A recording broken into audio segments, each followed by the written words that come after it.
Trump चाचा का देख लो, ट्रम्प चाचा कुछ ना कुछ कांड करते रहते हैं, और कल भी मतलब यहाँ पे कुछ कांड किया उन्हें और बड़ा धमाका किया ये। ठीक है, देखो क्या लिखा है यहाँ पे, ट्रम्प ने बनाया अपना पीस बोर्ड। पीस बोर्ड बनाया, पीस मतलब होता है, क्या होता है पीस मतलब क्या होता है वो, पीस का मतलब दो होता है, एगो पीस मतलब टुकड़ा होता है ना, कहते एक पीस देब, तो एक पीस मतलब टुकड़ा होता है, एक पीस मतलब शांति होता है, इसीलिए बोला जाता है English is the doffer language. ठीक है, ध्यान रखना। तो ये शांति बोर्ड बना है, पीस, पीस बोर्ड मतलब शांति, शांति बोर्ड। काहे के लिए कि इजराइल और गाजा में जो हो रहा है ना, उसके लिए शांति बोर्ड बनाया है डोनाल्ड ट्रंप ने, ये अपने तरफ से बना दिया है कि चलो भाई एक शांति बोर्ड बनाते हैं और गाजा और इजराइल के बीच में। और इसके लिए क्या बोला है, भारत को भी इनवाइट किया है कि इस बोर्ड में आ जाओ। भारत को ही नहीं, बहुत सारे कंट्री को इनवाइट किया है। ठीक है, बहुत सारे कंट्री को कि आप आइए लो बैठ के, और इसमें जो प्रेसिडेंट जो मतलब अध्यक्ष रहेंगे वो कौन रहेंगे, हम रहेंगे, और आइए लो और बैठ के विस्तृत चर्चा करते हैं और इजराइल को क्या करते हैं, शांति मतलब गाजा में शांति करते हैं। लेकिन अब एक दो पॉइंट यहाँ पे, अब इन्होंने तो शांति बोर्ड बना दिया और इन्होंने इन्विटेशन दे दिया, रशिया को दे दिया, ठीक है, इंडिया को दे दिया, पाकिस्तान को दे दिया, मतलब बहुत सारे कंट्री को दे दिया। लेकिन ये भी बोला है कि इस बोर्ड का अगर मेंबर बनना है ना, तो आपको $1 बिलियन फीस लगेंगे। कितना है, 1 बिलियन। $1 बिलियन मतलब समझ लो कि इंडियन रुपी में 9,000 करोड़ रुपया आपको देने पड़ेंगे, तब जाके इसका मेंबर बनोगे। अब बताओ भिखमंगा पाकिस्तान को 9,000 करोड़ रुपया आएगा कहाँ से, वो तो बेचारा खाने पे आफत है, खाने पे आफत है। ठीक है, वो कहाँ से देगा, मतलब गाजा और इजराइल में नहीं हो रहा है। ठीक है, हाँ, तो शांति वही जो गाजा में इजराइल में नहीं चल रहा, अभी तक युद्ध चल रहा है, तो उसको शांति करने के लिए तो इन्होंने बोला है। और सारे कंट्री को जो भी बोला है कि जो कंट्री हमारे पास आएगा उसको $1 बिलियन क्या करना पड़ेगा, देना पड़ेगा। अब वो पैसे का ये क्या करेंगे कुछ पता नहीं है। और ये नहीं है कि भाई आइए और उसमें से जो हेड मेंबर होगा उसको चुना जाएगा, ये खुदे बोल दिया कि हम उसका क्या रहेंगे भाई, मेंबर क्या, राष्ट्रपति प्रेसिडेंट रहेंगे उसका। आइए 1-1 बिलियन दीजिए। अब सवाल यह है कि इंडिया उस का वो पीस बोर्ड का हिस्सा बनेगा कि नहीं बनेगा, बहुत सारा क्वेश्चन है, बनेगा कि नहीं बनेगा। अब पाकिस्तान को भी इनवाइट किया, वहीं पे इंडिया जाए, बनना चाहिए कि नहीं बनना चाहिए, अब देखना पड़ेगा आगे की क्या करता है इंडिया। लेकिन इन्विटेशन आया है कि आप भी आ जाइए। और देख लो यहाँ पे, मगर देनी होगी $1 अरब की एंट्री फी देनी होगी सब जिस कंट्री को। अब ऐसा ऐसा देश है जिसके पास कुछ खाने के लिए नहीं, $1 बिलियन। अब बताओ पाकिस्तान के पास कहाँ से आएगा। इंडिया तो भला दे सकता है, इंडिया के खजाने में तुम लोग को पता होगा कि 600 आसपास बिलियन डॉलर अभी इंडिया में है, इतना है, तो उसमें से $1 बिलियन निकाल के दे देगा, कहेगा लो। लेकिन जाना चाहेगा क्या यहाँ पे, क्योंकि ये ट्रंप हो गया उठपटांग काम कर रहा है बिना मतलब का, इधर का उधर, इधर का उधर। बताओ ये कोई सब मानेगा, जो मर्जी आ रहा है वो कर रहा है भाई। आ जाइए हम मिल के एक पीस बोर्ड बनाते हैं और क्या करेंगे भाई, इजराइल और गाजा का युद्ध रोकेंगे और इसमें $1 बिलियन। बताओ कि अगर 193 को देश है पूरा वर्ल्ड में, 193 ने 1-1 बिलियन दे दिया तो 193 बिलियन हो गया। 193 बिलियन, 193 बिलियन समझते हो कितना कंट्री है जो कि भाई 1 बिलियन 2 बिलियन का उनका औकात नहीं है।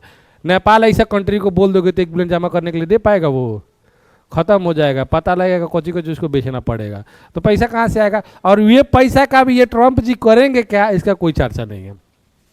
तो ये हरकतें हैं। तो आप लोगों से यही बोलूँगा कि आप लोग बताइए कि इंडिया को इसमें शामिल होना चाहिए कि नहीं होना चाहिए, क्योंकि मतलब होना चाहिए। 1-2 कारण भी हो सकता है कि हो सकता है इतना बड़ा वर्ल्ड लीडर लोग इकट्ठा आ रहे हैं, तो उसमें भी अगर इंडिया का पार्टिसिपेशन नहीं रहता है तो भी ये खराब है। ये भी हो सकता है कि भाई उठपटांग काम करते हैं ये, तो छोड़ो इनको, कौन उतना इंटरटेनमेंट करेगा, छोड़ दो। तो ठीक है, तो ये था हमारे ट्रंप साहब का थोड़ा सा करना में, देख लेना। देखो ये बढ़िया न्यूज है और बहुत ही ज़्यादा इंपॉर्टेंट न्यूज है, थोड़ा ध्यान रखिएगा इसको। सुप्रीम कोर्ट ने फैसला सुनाया है कि अनारक्षित सीटें योग्यता के आधार पर सभी उम्मीदवारों के लिए खुली रहेगी। इसका मतलब ये होता है कि आप लोग को पता है कि कोई भी गवर्नमेंट जॉब आता है ना, तो एक होता है मतलब रिजर्व सीट होता है। रिजर्व सीट होता है मतलब जो भी आरक्षण में आते हैं, SC ST हो गए, ये सब OBC कोटा आ गए, जो आरक्षण में आता है एक सीट वो होता है। और एक जो चीज होता है जनरल कैटेगरी का होता है, ठीक है, जनरल कैटेगरी का होता है। तो रिजर्वेशन में मान लो SC ST वाले जो है उनको तो सीट मिल जाता है, लेकिन अगर मान, आपको भी पता है कि जनरल का कट ऑफ हाई रहता है, रिजर्वेशन का कट ऑफ क्या होता है, लो होता है। मान लो कि जनरल का कट ऑफ यहाँ पे 70 है और रिजर्वेशन का कट ऑफ यहाँ पे 40 है, ठीक है। तो जो रिजर्वेशन में आया तो 40 जो ज़्यादा आया वो तो मतलब सीट जितना चाहिए वो तो मिल गया, ठीक है। लेकिन अगर कोई SC ST वाला है वो बच जाता है, लेकिन SC ST वाला भी क्या कर लिया, 70 से ज़्यादा 71 मार्क्स ला लिया, तो ये जनरल का जो है ना, जनरल वाले लोग हैं, ये भी सीट क्या होगा, वो SC ST वाले ले सकता है। ये मतलब आया है। पहले क्या था कि नहीं, ऐसा नहीं था कि SC ST वालों को सिर्फ SC ST वाला का जो सीट है ना सिर्फ उसी में आपको मिलेगा, उसी में आप जा सकते हो। लेकिन अब प्रावधान बना दिया गया है कि जो जनरल का जो कटअप है ना, जनरल का कटअप अगर SC ST वाला कोटा वाला अगर पार करता है तभी भी उसको क्या दिया जा सकता है, सीट दिया जा सकता है। तो वही प्रावधान है यहाँ पे। सुप्रीम कोर्ट ने फैसला सुनाया है कि अनारक्षित सीट, अनारक्षित मतलब अनरिजर्व, जो रिजर्व नहीं है, जो जनरल के लिए है, योग्यता के आधार पर सभी उम्मीदवारों के लिए खुली रहेगी। मतलब उस लायक उतना परसेंटेज आप मार्क्स ला रहे हो तो उसमें SC ST भी जा सकते हो, OBC भी जा सकते हैं, जितने भी है सब जा सकते हैं। पहला ऐसा नहीं था। पहले क्या था कि यहाँ पे मैं आप लोग को बता देता हूँ, ठीक है, देख लो यहाँ पे कुछ चीजें चर्चा है, आप लोग पढ़ लीजिए। अवसर की समानता के सिद्धांत को मजबूत करते हुए भारत के सर्वोच्च न्यायालय ने एक महत्वपूर्ण फैसले के स्पष्ट किया कि सार्वजनिक रोजगार में अनारक्षित या सामान्य श्रेणी की सीटों सभी उम्मीदवारों के लिए क्या रहेगी, खुली रहेगी, ठीक है।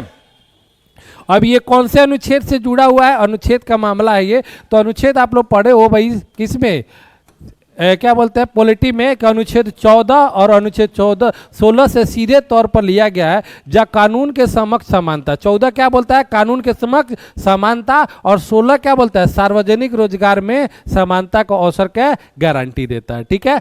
अब केस क्या हुआ था, देखिए 2013 में एक वैकेंसी आया था, रिक्रूटमेंट आया था 2013 में। कौन सा वैकेंसी था, एयरपोर्ट अथॉरिटी ऑफ इंडिया, ठीक है, जिसमें जूनियर असिस्टेंट का पोस्ट था, जिसमें क्या था, जूनियर पोस्ट का क्या था, फॉर्म आया था। और उसी में केरला सरकार ने 2013 का 2020 में फैसला सुनाया था। केरला सरकार ने क्या किया था, 2020 में फैसला सुनाया था और उसी में क्या हुआ था, जॉब दिया था। उसी केस को लेके अभी ये निर्णय आया है कि भाई उसमें भी आप लोग क्या कर सकते हो, जो अनारक्षित सीट है, अनरिजर्व सीट है, उसमें सब कोई मेरिट के हिसाब से उसमें भी आपको सीट मिल सकता है, ठीक है। अब देखिए यहाँ पे, हाँ ये काम तो भाई इंडिया बिहार में तो देखने मिलेगा नहीं। ये काम, ऐसे काम जो है ना देख के मतलब क्या बोले, एक गुस्सा भी आता है, एक अच्छा भी लगता है। ये सब काम सिर्फ आपको महाराष्ट्र में, गुजरात में, तमिलनाडु में यही सब देखेंगे। पैसा खर्चा करना है तो भाई सरकार कहाँ खर्चा करती है, इधर ही खर्चा करते हैं। बिहार में ये सब लगाएगा तो भाई पैसा बिहार में आ जाएगा ना, बिहार के लोग ज़्यादा होशियार हो जाए, ठीक बा, ज़्यादा पैसा लगा दी तो पल्लवी रानी जैसे सबको होशियार हो जाए, तो फिर भाई वोट लोग दे दी होशियार लोग के, ठीक है। तो वही बात है। महाराष्ट्र मंत्रिमंडल ने 4775 करोड़ रुपए की बेम्बाला नदी सिंचाई परियोजना को मंजूरी दी है। कौन नदी, बेम्बाला नदी सिंचाई। अब इतना ही क्वेश्चन आप लोग को पूछ देगा कि हाल ही में बेम्बला नदी का सिंचाई परियोजना शुरू किया गया है, जो कौन से राज्य में है, तो महाराष्ट्र राज्य में। कौन से राज्य में, महाराष्ट्र राज्य में। क्वेश्चन को घुमा के कैसे भी पूछ सकते हैं, लेकिन हाईलाइटेड ही टॉपिक आप लोग रहते हैं, डेप्थ में उतना क्वेश्चन आप लोग को पूछना नहीं है। बेम्बाला नदी सिंचाई परियोजना कौन से राज्य में है, महाराष्ट्र में है। कितना रुपया इस पे खर्चा करेगा, 4775 रुपया सरकार यहाँ पे खर्चा करेगा, ठीक है। तो देख सकते हो यहाँ पे महाराष्ट्र मंत्रिमंडल ने यवतमाल जिले में 52,423 हेक्टेयर क्षेत्र में सिंचाई विस्तार हेतु 4,775 करोड़ रुपए की बेम्बाला नदी सिंचाई परियोजना को मंजूरी दे दी है। मंत्रिमंडल ने महाराष्ट्र के कुशल युवाओं के लिए विदेश में रोजगार अवसरों को बढ़ावा देने हेतु एक नई एजेंसी महिमा के गठन को मंजूरी दिया। अच्छा ठीक है, ये दूसरा भी देख लो यहाँ पे। एक तो हो गया बेम्बाला, एक क्या हो गया, बेम्बाला नदी सिंचाई परियोजना महाराष्ट्र चालू कर रहा है, और एक और योजना लाया है जो महिमा योजना। नाम क्या है, महिमा योजना। महिमा का फुल फॉर्म देखो, Maharashtra agency holistic international mobility and advancement. ठीक है, एडवांसमेंट। इसका मतलब ये है कि कोई अगर युवा है, अगर फॉरेन में जाना चाहता है कमाने के लिए, तो उसको पूरा तरह से भारत सरकार क्या करे, उसके लिए एक आयोग ही क्या कर दिया, गठन कर दिया गया। उसके थ्रू आप जाओगे तो आपके साथ क्या होगा, कोई भी मतलब होता है ना, ये फ्रॉड हो जाता है, पैसा लेके कोनो काम में भेज देता है लो, तो वो चीज़ें आप लोग ध्यान रखते हो। तो महिमा किससे रिलेटेड है ये भी आपको पूछे जा सकता है। और महिमा एजेंसी जो कौन से राज्य ने, महाराष्ट्र ने। और बेम्बाला नदी, ये याद रख लेना आप लोग। अब देखो दूसरा, देखो यहाँ पे, अब मैं वही ना बोलता हूँ, आ गया देख लो यहाँ पे, मारुति सुजुकी की गुजरात में एक विशाल कार संयंत्र स्थापित करेगी।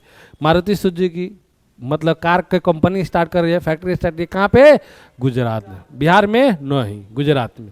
देख लीजिए, ये है आपको कि गुजरात सरकार और मारुति सुजुकी इंडिया लिमिटेड ने गुजरात में एक नए बड़े कार निर्माण संयंत्र के लिए निवेश समझौते पर हस्ताक्षर किया। यह संयंत्र खोरज में 35,000 करोड़ रुपए के निवेश स्थापित। कितना, 35,000 करोड़ रुपए के एगो यहाँ पे खाली कंपनियां लगा था।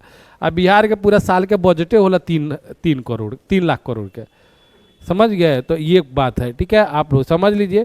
खोरज संयंत्र में 12,000 से अधिक लोग उसमें क्या करेंगे, 12,000 से अधिक लोगों को प्रत्यक्ष जॉब मिलेगा। प्रत्यक्ष समझते हो कि डायरेक्ट उसमें जाकर जॉब करेंगे, प्रत्यक्ष होता है। और अप्रत्यक्ष होता है उसके इनडायरेक्टली, मतलब ये हो गया कि कंपनी बना रही है कार, अब ले जाके क्या करेगी, होलसेलर को बेच देगी। अब होलसेलर जो दुकान किया है वहाँ पे भी लोगों को जॉब मिलेगा कि नहीं मिलेगा, तो वो इनडायरेक्टली हो गया। ठीक है, तो डायरेक्टली 2,000, इतना कितना, 12,000। ठीक है, फिर उसके बाद 100। तो ये सब चीज़ें आप लोगों को दिया है, ध्यान रखना आप लोग। चंदना सिन्हा को भारतीय रेलवे का सर्वोच्च सम्मान प्राप्त हुआ। चंदना सिन्हा ये आरपीएफ पुलिस के मतलब हेड थे, और इनको पुरस्कार मिला है, रेलवे की तरफ से सर्वोच्च पुरस्कार मिला है। और ये बाल जो क्या बोलते हैं, बाल जो श्रम बाल है ना, जो बेचते हो, चलो बाल को एक जगह से दूसरी जगह बेच देते हैं, उसके बारे में भारतीय रेलवे ने सुरक्षा बल आरपीएफ की समर्पित अधिकारी चंदना सिन्हा को रेलवे के सर्वोच्च सम्मानित किया गया। उन्हें रेलवे स्टेशन और ट्रेनों में बाल तस्करी, क्या बोल रहे हैं, बाल तस्करी मतलब होता है बेच देना, एक जगह से उठा के दूसरी जगह बेच, रोकने के उनके मौन लेकिन प्रभावशाली कार्य के लिए सम्मानित किया जा रहा है। उनके प्रयासों से सैकड़ों सुरक्षित बच्चों की जान बचाई गई है, और यात्रा के दौरान नाबालिग की सुरक्षा में रेलवे को महत्वपूर्ण भूमिका निभाई है। नाम याद रखिएगा, क्या नाम याद रखिएगा, चंदना सिन्हा। क्या रखिएगा, ये सब क्वेश्चन आपको पूछे जा सकते हैं। झारखंड में 25 साल बाद पेशा अधिनियम लागू हुआ। पेशा अधिनियम लागू हुआ, तो सबसे पहले तो पेशा का याद कर लीजिएगा, फुल फॉर्म क्या होता है, panchayat extension to schedule areas. Panchayat extension to schedule area. देखो अब क्या है यहाँ पे मैं समझा देता हूँ। झारखंड राज्य बनने के लगभग 25 वर्ष बाद, झारखंड कब बना था, 15 नवंबर 2000 को बना था। तो 25 साल खत्म हो गया। 25 साल खत्म होने के बाद अंततः पंचायत अनुसूचित क्षेत्रों तक विस्तार, मतलब जो अनुसूचित जातियां है ना, SC/ST जो अनुसूचित जाति है, वहां तक पंचायती राज व्यवस्था पहुंचाने का ये यहाँ तक पहुंचा है। इसी को हम लोग क्या बोलते हैं, पेशा कहा जाता है। पेशा ऐसा अधिनियम है जहाँ पे जो अनुसूचित जाति है वहाँ तक पंचायती राज ले जाना। पंचायत में क्या होता है, मुखिया, सरपंच, ये सब जो होता है, अधिनियम के तहत नियमों को लागू कर दिया गया है। इस कदम में अनुसूचित क्षेत्रों में आदिवासी समुदाय को अधिक स्वशासन मिलने की उम्मीद है। ठीक है, जो आदिवासी लोग रहते हैं। हालांकि नए नियम के ने तीखी बहस के छेड़ दिया है, जिसमें आदिवासी नेता और कार्यकर्ता यह सवाल उठा रहे हैं कि यह कानून वास्तव में ग्राम सभाओं को सशक्त बनाएगा या केवल कागजों पर ही प्रतीकात्मक रहेगा, मतलब सिर्फ कागजे पे हो कि सही में काम हो। ठीक है, तो ये याद रखिएगा आपको। पेशा का फुल फॉर्म देख लो यहाँ पे, पंचायत अनुसूचित क्षेत्रों तक विस्तार। 1996 में ये बना था। अधिनियमित तिथि क्या हो, 24 दिसंबर 1996 को। ठीक है, 5वीं अनुसूची में आप लोग जानते हो, 5वीं अनुसूची में आप लोग को मिलेगा, आप लोग को जो SC/ST के लिए स्वशासन के लिए मिलता है। और पंचायती राज व्यवस्था जो है ना, कौन से संविधान संशोधन में लागू हुआ था, तो 73वां में एक लागू हुआ था, कौन सा, पंचायत का। और 74वां में क्या हुआ था, नगर पालिका का। क्या, नगर पालिका लागू हुआ था। ठीक है, और ये आया था 1992 में, और ये आया था 1900 93 में आया था। ठीक है, ये सब पॉइंट याद रखिएगा। ये अनुसूची, भारत के टोटल अनुसूची कितनी है? 12 अनुसूची है। पंचायत का अनुसूची 11वां है और नगर पालिका का अनुसूची 12वां है। पंचायत में विषय कितने हैं भाई? टोटल 29 है और ये नगर पालिका में कितने हैं? 18 है। ये सब कुछ चीज़ें बातें हैं कि ध्यान में रखा जाता है। ये सब क्वेश्चन आपको एकदम कभी भी कहीं भी आपको मिल जाएंगे।